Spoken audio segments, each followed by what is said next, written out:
Eric, you closed out your South Carolina career in excellent fashion. Again, 1995, second team All-SEC, team MVP. You won the first bowl game in school history. I mean, I feel like you couldn't draw up a better senior season.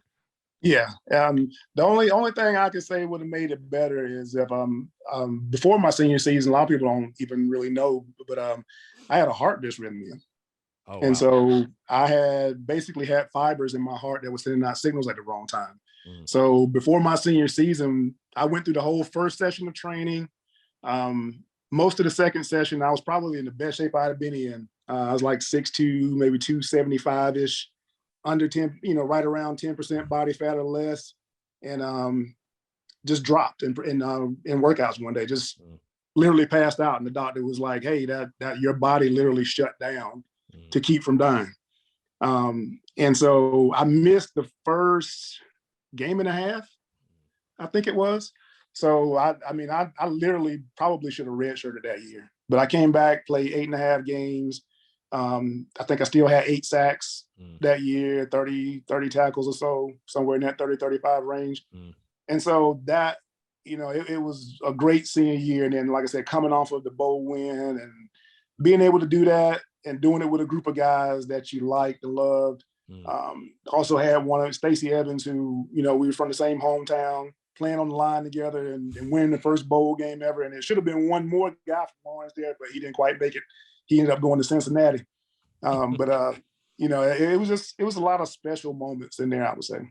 Yeah, I was just going to say your senior stats, man. You had 50 total tackles, 4 tackles for loss, and 8 sacks, and 8 quarterback hurries on that year. And that was 8.5 games. That wasn't even in a season you said you should not have played. So that is shouldn't have. Not too shabby at all. Is it crazy? Was it crazy for you guys to think in the moment, like, wow, we just won the first ever bowl game? Like, I feel like that had to be kind of surreal almost.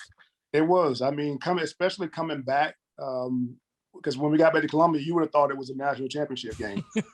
I mean, literally, because these guys the fans had been through so many bowl games that the team should have won and just lost for whatever reason, that they were just like, oh, it's a bowl game. We'll go, we'll play, we'll lose, whatever. And that's how it was. And I mean, we came back to the airport. It was, 5 deep on the fence. I mean, it would escort all the way back to the dorms. I mean, it was ridiculously crazy for like 3 months after that. Matter of fact, that's actually that January is when I met my wife. Really? Yeah. Really? Yep. Somebody had a party for us in a local club down there, and she was with she came in with a young lady that I grew up with, and we met that night. So what do you know? Hey, everything happens for a reason. Everything for a reason. Everything happens for a reason, for sure.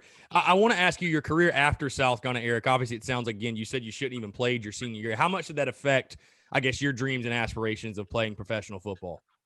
It was one of the first questions I got when talking with the pro scouts. I still had my knee. Of course, my knee's always been bad. Yeah. But even with that, I mean, I was probably 284 when I ran for scouts. Still ran a 4.8 on a bad knee. 4.8 as a D lineman. That's pretty good. Yeah. I still ran, I think it was like a 4.8, something crazy like that. But still, it was under 4.9 and I was 284 pounds. Yeah, that's getting it.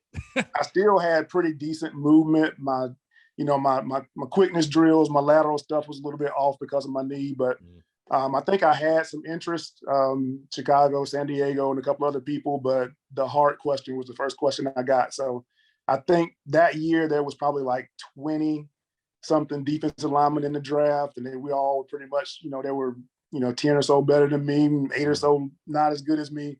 Right. So it was a crapshoot. And then, it's easier to say, well, hey, all these guys, these 10 guys are better. So, let's get them. He may or may not have heart issues lingering. So I think that really kind of put a damper on it. Right.